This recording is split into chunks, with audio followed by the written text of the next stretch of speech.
Hello दोस्तों, welcome to my channel. दोस्तों, आज की वीडियो में हम लोग बात करेंगे सीजीएसएल एग्जाम 2024 टीयर 1 के बारे में, जिसमें आप देख सकते हैं कि 5 जुलाई को पूछेगा शिफ्ट नंबर 4 में जितने सारे क्वेश्चंस होंगे इंग्लिश लैंग्वेज का, इन सबको डिस्कस करेंगे हम लोग आज की वीडियो में। तो ये हमारा सेट नंबर आई थिंक 20 होने वाला है। ठीक है, तो कंटिन्यूअस हम लोग 20 सेट कर चुके हैं। टोटल सेट मुझे लगता है कि 36 हुए थे। तो उन सबको हम लोग डिस्कस करेंगे। आगे हम लोग सब कुछ खत्म करने वाले हैं। ठीक है, तो पहला सवाल आपके सामने देख सकते हैं। क्या है पहला सवाल? The shop usually opened 10 minutes late.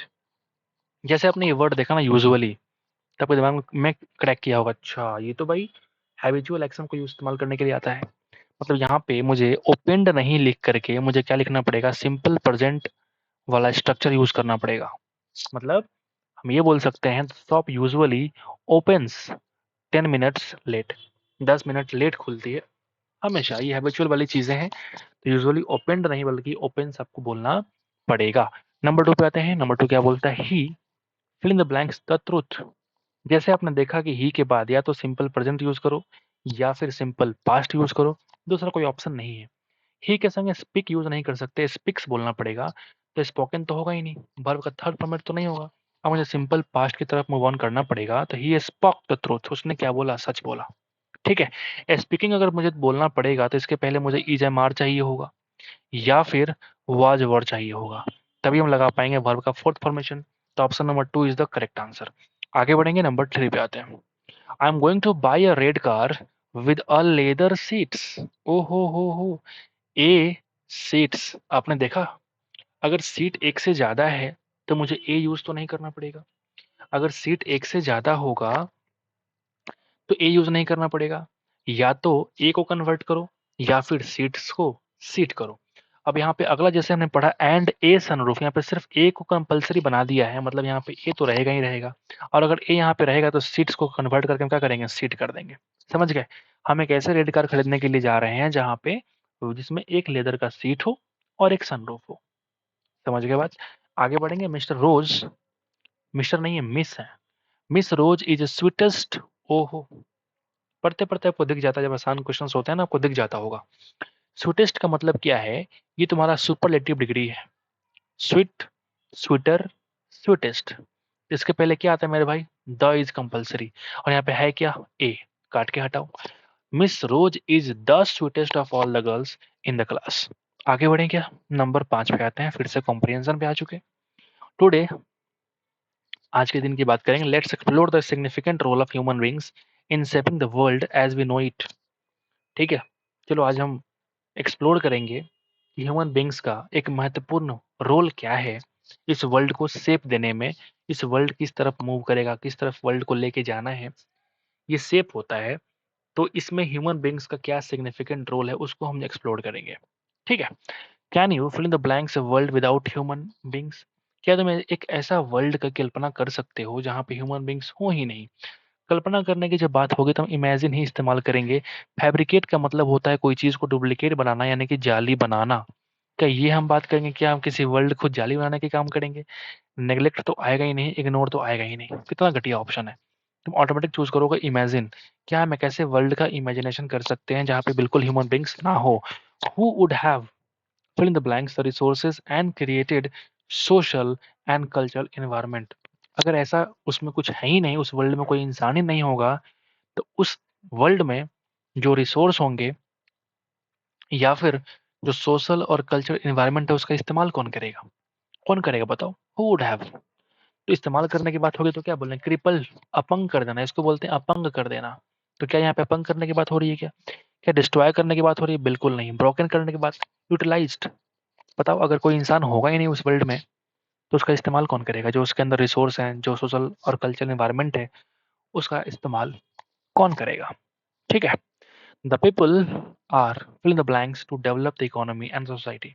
इसीलिए जो पीपल होते हैं उनकी आवश्यकता होती है उस वर्ल्ड के इकोनॉमी को, उस वर्ल्ड के सोसाइटी को डेवलप करने के लिए। इसीलिए द पीपल आर होपफुल नहीं, वो क्रुशियल है, इंपॉर्टेंट है। इसलिए ह्यूमंस का होना उस वर्ल्ड में क्या है? क्रुशियल है, इंपॉर्टेंट है, ताकि हम डेवलप कर पाए उस कंट्री, उस वर्ल्ड का इकोनॉमी को, उसका सोसाइटी को। हैस्टी मतलब खराब, या फिर नहीं, सॉरी, नेस्टी होता है खराब। हैस्टी का मतलब होता है हैस्टी बन गया है तो जल्दबाजी, यानी कि ये कोई चीज़ होता है ना, ईगर हो जाना, मतलब उतावला, उतावला बोल सकते हैं इसको, दैट इज कॉल्ड हैस्टी। ठीक है। और जो फ्रैंटिक होता है, फ्रैंटिक को बोलते हैं पागल। तो क्या यहाँ पे इस वर्ड को यूज करेंगे? बिल्कुल नहीं, बिल्कुल नहीं। यहाँ पे क्रूशियल की बात यहाँ पे हो रही है। आगे बढ़े, आसान कंप्रीहेंशन है, मुश्किल नहीं है। The people make and use resources and are themselves resources with fill in the blanks quality। वो ये पे कह रहा है कि पीपल क्या करते हैं, बनाते हैं और यूज करते हैं रिसोर्सेज का, और आर themselves resources with कौन कौन से क्वालिटी, इनकांस्टेंट क्वालिटी। एक ऐसी क्वालिटी बनाएंगे जहाँ पे जो बिल्कुल स्थिर रहे, ऐसा नहीं है। बहुत सारे रिसोर्स सबकी क्वालिटी एक जैसी है क्या? इनकांस्टेंट ऐसा नहीं बोलेंगे। डेविएटिंग, इनकांस्टेंट हालांकि अस्थिर, और ये वेरिंग बिल्कुल लगभग सेम चीज जैसी लग रही है। डेविएट का मतलब होता है विचलित करना, विचलित करने वाली क्वालिटी होती है क्या? या तो ये बोलेंगे अल्टरनेटिंग, मतलब अल्टरनेट, एक बार आया फिर अगली बार नहीं आया, तो ऐसे कोई क्वालिटी होती है कि अल्टरनेट। ये दोनों ऑप्शन तो मैं हटा दिया। और यहाँ पे ये चीज आती है कि इनकांस्टेंट होगा या वेरिंग होगा। ठीक है। पीपल जो है बनाते हैं और यूज भी करते हैं रिसोर्सेस का, and are them self resources, अपने आप को उसमें शामिल कर लेते हैं, विथ किस क्वालिटी, वेरिंग क्वालिटी या इनकांस्टेंट क्वालिटी। कांस्टेंट का मतलब जो स्थिर है, इनकांस्टेंट जो मूवेबल है। तो कहीं ना कहीं ये वर्ड वेरिंग से मिल रहा है, बट एसएससी ने इसको आपको करेक्ट आंसर माना है, तो वेरिंग क्वालिटी यहाँ पे होनी चाहिए। I don't know why inconstant use नहीं किया गया। मुझे लगता है कि क्वालिटी के संग वेरिंग क्वालिटी ही आता है, अगर हम डिफरेंट डिफरेंट वर्ड्स की बात करें। अगर हम डिफरेंट डिफरेंट क्वालिटी को एक से मिलाने की बात करेंगे तो मुझे लगता है कि वो वेरिंग क्वालिटी ही आता है। तो ये मेरे लिए भी कुछ नया है और ये इंपॉर्टेंट है आपके लिए भी। ठीक है। क्योंकि यहाँ पे इनकांस्टेंट का मतलब भी होता है अस्थिर होना, अस्थिर होना, और यहाँ वेरिंग का मतलब भी होता है तरह तरह का, भिन्न भिन्न का आप कह सकते हो। ठीक है। आगे बढ़ते हैं। Coal is but a piece of rock until people were able to fill in the blanks technology to obtain it and make it a resource। ठीक है। Coal is a piece of rock. Coal भी क्या था? एक पत्थर का टुकड़ा था, जब तक पीपुल ने उसे इन्वेंट नहीं किया, उस टेक्नोलॉजी को, to obtain it and make it a resource, और हमने उसका रिसोर्स बना दिया कि हमारे लिए एक रिसोर्स है, बोलते हैं ना। तो ये फैशन नहीं है, इसको फैशन के रूप में इस्तेमाल नहीं करेंगे। मतलब पहले वो भी एक टुकड़ा ही था, जिसको मालूम नहीं था, वो क्या माना कि ये पत्थर का टुकड़ा है। लेकिन जब इन्वेंट हो गया, तुम क्या बोलेंगे? अब ये पत्थर का टुकड़ा नहीं बल्कि ये क्या है? कोल है, कोयला बोलते हैं उसको। यहाँ पे वर्ड जो इन्वेंट है वो काफी इंपॉर्टेंट है। ये जो वर्ड मिंट होता है ना, मिंट वहां बोलते हैं, मिंट उसको बोलते हैं जहाँ सिक्के ढाले जाते हैं, जहाँ सिक्के बनाए जाते हैं, ढाले जाते हैं, उसको बोलते हैं मिंट। स्पिल द बीन्स का मतलब रहस्य को उजागर कर देना, मतलब टू लीक द सीक्रेट, आसान इडियम। अगला वर्ड है क्लमजी का मतलब बेढंगा, ऑल थम्स बोलते हैं। ऑल थम्स का मतलब भी होता है बेढंगा। ठीक है। क्लमजी एंड ऑकवर्ड बोल सकते हैं इसको। इसको हम बोल सकते हैं मेरे भाई clumsy and awkward, it is called all thumbs. ठीक है, आसान था। आगे बढ़ते हैं। बड़ा नंबर क्या बोलता है कि there was a noise that was wake me up. Wake तो वर्ब का फर्स्ट फॉर्मेशन है, और यहाँ तुम कह रहे हो कि वाज, तुम इसे पैसिव में कन्वर्ट करना चाहते हो, या फिर ऐसा बोलो जिसने मुझे उठा दिया, दैट वाज वेक नहीं, वोक मी अप। तो या तो अगर वाज यूज करोगे तो मुझे वर्ब का थर्ड फॉर्मेशन लगाना पड़ेगा, तो वाज प्लस वेक वोक वोकेन हो जाएगा। लेकिन यहाँ पैसिव की आवश्यकता तो है नहीं, तो हम क्या बोलेंगे? That woke me up. There was a noise, चूंकि पास्ट टेंस की बात हो रही है, जब देयर वाज अ नॉइज की बात करेंगे, पास्ट की बात करेंगे, यहाँ पे हैज तो होगा ही नहीं, वेक्स तो हटा ही दो। वोकेन मी अप तब होता जब यहाँ पे हैज या हैव लगा होता, या फिर वॉज लगा होता। ठीक है। दैट हैज ऐसा बोलता तो शायद ये करेक्ट हो भी जाता, बट यहाँ पे हैज नहीं है, तो क्या बोलेंगे? सिंपल पास्ट के रूप में इस्तेमाल करेंगे। और सिंपल पास्ट में क्या होता है मेरे भाई? वर्ब का सेकंड फॉर्मेशन। बोलिए बोलिए, करेक्ट है ना? करेक्ट है ना मेरे भाई? प्ले कार्ड्स, आगे बढ़ गया क्या? माफ कीजिए, अच्छा जी, क्या हो रहा है ये? हाँ ठीक है। Play cards is not allowed here. आपसे कह रहा है कि कौन सा अप्रोप्रिएट यूज करेंगे। आपको पता है जब सेंटेंस की शुरुआत वर्ब से होती है ना, जब सेंटेंस की शुरुआत वर्ब से होती है, तो या तो हम इन्फिनेटिव लगा सकते हैं, यानी कि टू प्ले कार्ड्स बोल सकते हैं, या फिर टू को नहीं लगाना हो तो क्या लगाएंगे? जिरंड, यानी कि प्लेइंग कार्ड्स। बोलिए, लगाते हैं ना, इसको बोलते हैं, जो स्टार्ट करते हैं V4 से उसको बोलते हैं जिरंड। और जो 2 + V1 होता है तो उसको हम कहते हैं मेरे भाई इन्फिनेटिव। तो यहाँ पे क्या इन्फिनेटिव तो ऑप्शन में है ही नहीं, तो हम क्या लगाएंगे, जिरंट, यानी कि playing cards is not allowed here. Except स्वीकार करना, अग्री करना, रिफ्यूज का मतलब डिनाई करना, रिग्रेट पछताना, और प्रेजेंट तो आसान चीज। आगे बढ़ेंगे, आसान आसान क्वेश्चन आ रहे हैं। 15 पे आते हैं। In boarding schools students need to fill in the blanks by themselves. वो खुद से क्या लगाते हैं, अपना बिस्तर लगाते हैं, मतलब मेक द बेड। आसान सवाल। चेंज का मतलब बदल देना, इसका सिनोनिम क्या हो जाएगा मेरे भाई, अल्टर, बदल देना। ये जो वर्ड है रेजोल्यूट, मतलब दृढ़ होना, दृढ़ निश्चय होना। एडजस्ट, पता ही है आपको, डिन्यू का मतलब कोई चीज नया करना, दोबारा नया कर देना। ये जो वर्ड आया है वारंट, वारंट क्या होता है, पुलिस इशूड अ वारंट, नहीं बल्कि वारंट, वारंट होता है। कितने घटिया क्वेश्चन है। एंटोनिम क्या होगा बड़ा, हमारे पास क्या है, एब्सर्ड मतलब बेढंगा। अभी थोड़े वक्त पहले हम लोग पढ़ा था इसका कि क्या होता है, ऑल थम्स पढ़े थे ना, एब्सर्ड एंड ऑकवर्ड, नहीं बेढंगा बोलते हैं ना। इसका उल्टा क्या हो जाएगा, जो बिल्कुल बेढंगा नहीं हो, बड़ा अच्छा हो, तो फुलिश तो होगा ही नहीं। नॉन सेंसिकल का मतलब क्या होता है, नॉन सेंसिकल उस वर्ड को बोलते हैं जैसे जो बेतुका बातें नहीं करता, that is called non sensical. Non sensical, कोई उसमें सेंस ही नहीं है, बेतुका बातें। ठीक है। इनसेन बोलते हैं पागल, पागल को। तो ये जो वर्ड बना रीजनेबल, रीजनेबल को बोलते हैं उचित, व्यवहारिक, दैट इज कॉल्ड रीजनेबल। इसका अपोजिट क्या हो जाए, एक तो तुम बेढंगे हो, एक तो तुम उचित हो, मतलब option number 2 is the correct answer. The grass on my lawn is glistening with the morning, fill in the blanks. ठीक है। चमक रहा है, जो घास है वो चमक रहा है, ग्लिस्टन हो रहा है विद द मॉर्निंग, किसके वजह से, बताओ। जो ओस गिरती है ना, वो ये वाला होता है ड्यू। वो ओस गिरा, उसकी वजह से क्या हो रहा है, ग्रास अच्छा लग रहा है आपको आपके लॉन में, तो ये वाला ड्यू की बात हो रही है। ओस होता है, ओस कुहासा जो भी आप कह लो। ये जो ड्यू है ना, ये बकाया होता है। ड्यू राशि नहीं बोलते हैं, कितना ड्यू है तुम्हारा, कितना बकाया है। ये डुओ जो होता है ना, जैसे मान लो एक, मान लो पुरुष है, मेल और फीमेल अगर एक साथ डांस करेंगे तो क्या बोलेंगे, डुओ। इसको हम बोलते हैं डुओ। क्या बोलेंगे, डुओ। और डू का मतलब करना होता है। आसान था, आगे बढ़ते हैं।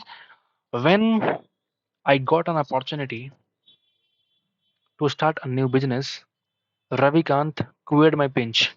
अभी जो वर्ड है ना, क्वियर माई पिंच, इसका मतलब क्या होता है, क्वियर माई पिच। ठीक है। क्वियर माई पिच, यहाँ पे जो माई है ना, ये पोजेसिव में इस्तेमाल किया गया है। यहाँ पे एक्चुअली जो आपका एडियम होगा वो ये होगा, क्वियर वन स्पीच। इसका मतलब क्या होता है, इसका मतलब होता है कि कोई प्लान किसी का खराब कर देना, that is called to spoil या फिर रूइन अ प्लान। इसका मतलब ये होता है टू स्पॉइल या रूइन समवन्स प्लान। ठीक है। तो जब भी कह रहा है कि जब मुझे अपॉर्चुनिटी मिला एक नया बिजनेस शुरू करने का, तो रविकांत ने क्या कर दिया, उसको खराब कर दिया, उसने मेरे प्लान को बर्बाद कर दिया, तो रूइंड माई प्लान। इडियम वाले क्वेश्चन अगर आपको हिंदी नहीं मालूम है तो आप नहीं कर सकते, तुक्का लगाएंगे गलती हो जाएगी, इसलिए तुक्का ना लगाएं इडियम वाले क्वेश्चन में, ये हमारा सलाह है। प्लॉजिबल जो होता है, इसका एंटोनिम क्या होगा, तो प्लॉजिबल का मतलब ही होता है प्रशंसनीय। ठीक है। प्लॉजिबल का मतलब ही होता है प्रशंसनीय, प्रेजिबल, प्रेज वर्दी, प्रशंसनीय। ठीक है। तो इसका उल्टा क्या हो जाएगा, जो अनलाइकली है। ट्रेंड तो अलग चीज है, जो आजकल क्या चल रही करंट सेटिंग। फोरसीएबल, ये वर्ड इंपॉर्टेंट है। फोरसीएबल, आपने वर्ड सुना होगा फोर सी, मतलब पूर्वानुमान करना, पहले से पता लगाना कि क्या होने वाला है, जो पहले से जान सके, दैट इज कॉल्ड फोर सी। तो फोरसीएबल, वही एबल लगा दिया, मतलब जो चीज सक्षम हो जाए, मतलब जो पहले से जाना जा सके, दैट इज कॉल्ड फोरसीएबल। आगे बढ़े, आगे बढ़ते हैं। 22 पे थिंक करेक्टली स्पेल्ड वर्ड क्या होगा, ब्रेजन बोलते हैं बेशरम लोगों को, ये तो बहिर होता है। स्कैटर्ड ये वर्ड है, मिस्टेक है, SCA डबल T होता है, ERED, तितर बितर कर देना। इम्प्रूडेंट, ये वर्ड इंपॉर्टेंट है। What is the meaning of imprudent, जिसके पास कोई विवेक नहीं है, विवेक मर गया उसका, मतलब क्या बोलेंगे, अविवेकी। ठीक है। या फिर इसी इंसान को बोल सकते हैं लापरवाह। ठीक है।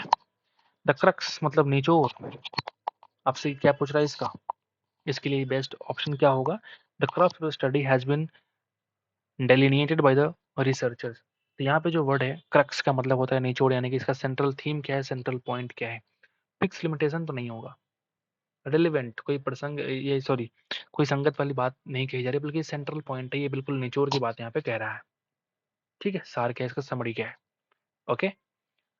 एंटोनिम क्या होगा, वर्ड हमारे पास है जोवियल, का मतलब होता है खुशनुमा। अगर आप बहुत खुश हैं, अच्छे हैं, दैट इज कॉल्ड जोवियल। इसका एंटोनिम क्या होगा? जो आप उल्टा है, उल्टा। इसका अपोजिट क्या होगा? डम्ब का मतलब होता है बहरा, डेफ होता है, डम्ब यानी गूंगा होता है, आई थिंक। हाँ ठीक है। कनिंग बोलते हैं भैया, कनिंग, कनिंग बोलते हैं धूर्त, चालाक। क्या बोलते हैं? धूर्त, चालाक। मिजरेबल, दयनीय, दुखित, इसको बोल सकते हैं। तो एक तरफ तुम बहुत जोवियल और खुश हो, एक तरफ उल्टा क्या हो जाएगा इसका? दुखित। मिजरेबल से दो तीन वर्ड देख लो आप। माइजर बोलते हैं कंजूस, माइजरी दुख हो जाता है, ठीक है। और मिजरेबल आपने देखा, दुखित इंसान को बोलते हैं। श्रूड बोलते हैं किसको? गवार, आई थिंक। श्रूड का मतलब गवार ही होता है, आप इसको लिख सकते हैं। एंटोनिम क्या होगा बड़ा हमारे पास? लेजी, मतलब उल्टा क्या हो जाएगा? मेहनती। आलसी का उल्टा मेहनती हो जाएगा, हेल्पफुल तो होगा नहीं। जेन्युइन मतलब ऑथेंटिक, जो चीजें बिल्कुल करेक्ट है, ऑथेंटिक चीजें हैं, ठीक है। बैरन बोलते हैं बंजर को, ठीक है, बंजर। तो उम्मीद करते हैं कि आपको सीरीज पसंद आ रही होगी, तो एक बार लाइक कर दीजिएगा हमारी इस एफर्ट के लिए। बाकी अगर आप कुछ फीडबैक देना चाहते हैं हमारे कमेंट बॉक्स में कि हाँ सर आप कुछ और इम्प्रूवमेंट ला सकते हैं, या फिर और आपको मन करे कि कमेंट बॉक्स में कुछ लिखना चाहते हैं मेरे लिए, कुछ अच्छी बातें लिखना चाहते हैं, आप वहाँ पे कमेंट बॉक्स में डाल दीजिए, ताकि थोड़ा सा मुझे अच्छा लगे और मैं मोटिवेट होकर के और भी अच्छी बातें आपके लिए कर पाऊँ, या फिर और भी अच्छी चीज़ें लेके आ पाऊँ, ठीक है। इतने से कम सब्सक्राइबर होने के बाद भी हमने इतना सब कुछ बेस्ट तरीके से आपके सामने प्रोवाइड किया है, आप देख सकते हैं। आप इसके पहले देखिएगा सीजीएल का, सीएचएसएल का, सीपीयू का, है ना, या फिर जीडी का, या फिर अब और भी एग्जाम मुझे खुद याद नहीं है। इन सब का हमने क्या कर रखा है, 23 वाला जो प्रीवियस ईयर है उसका मैथ्स भी और इंग्लिश भी, दोनों हमने कंप्लीट सॉल्यूशन, एक भी स्किप नहीं मिलेगा। मैं कह रहा हूँ फिर से सुन लो कान खोल के, एक भी स्किप नहीं, एकदम सीरियल वाइज, सेट वन से लेकर के जितना आपका सेट आ रहा है ना, हमने कंटिन्यूअस सारा खत्म किया है, ठीक है। हमने सारा खत्म किया। हो सकता है इंसान गलती कभी कभी कर देता है, मान लो कुछ भी, मतलब किसी वीडियो से मुझे कोई वर्ड याद नहीं आया, उसके फिर उसका कुछ उल्टा बता दिया, तो ये नॉर्मल चीज़ें हैं। मैं कुछ रट के नहीं आता हूँ कि हाँ बहुत बड़ा चीज़ हो जाएगा, गलती होगा तो मैं मुझे दंडित करोगे, ऐसा कुछ भी नहीं है। मैं आपके लिए बस हेल्प करता हूँ कि हाँ भाई, बच्चे लोग कमेंट करते हैं कि हाँ सर ये जो प्रीवियस ईयर सॉल्यूशन है इंग्लिश वाले, वो कोई नहीं करवाता है, आप मुझे कमेंट करते हो तो मैं करवा देता हूँ, चलो भाई ठीक है। इससे मुझे फ़ायदा होता है कि मुझे वो चीज़ें फिर से रिवाइज हो जाती है, ठीक है। तो मैंने इतना सब कुछ आपके लिए दे रखा है, आप चाहो तो देख सकते हो प्लेलिस्ट में। अगर आप नए हो एसएससी के फील्ड में, तो एक बार जरूर गो थ्रू कर लेना, स्पेशली सीजीएल का, स्पेशली सीपीयू का। और इसको आप थोड़ा बहुत भी देख लोगे तो काम चल जाएगा। बाकी आप नया देखो, इसको 24 वाला भी देख सकते हो, ठीक है। आप एक बार गो थ्रू कर लेना, अगर आपको लगे कि कुछ वर्ड नया है उसमें, या फिर जो आप नहीं जानते हो, आप उसको नोट डाउन कर लो अपने नोटबुक में। क्योंकि अपना जो नोट्स होता है ना वो अपना ही होता है, कोई मास्टर कुछ भी लिखवा दे वो अलग चीज़ें हैं, but previous year is the best content for SSC aspirant, ठीक है। 90% क्वेश्चंस इसी से आते हैं, प्रीवियस ईयर क्वेश्चन से ही आते हैं, इसलिए आपके लिए बहुत इंपॉर्टेंट है। आप चाहो तो देख सकते हो, मत देखो ये आपकी मर्जी है, मेरा काम है सलाह देना, ठीक है। बाकी मिलते हैं आपसे अगले वीडियो में दोस्तों। Thank you so much watching the video, thank you so much.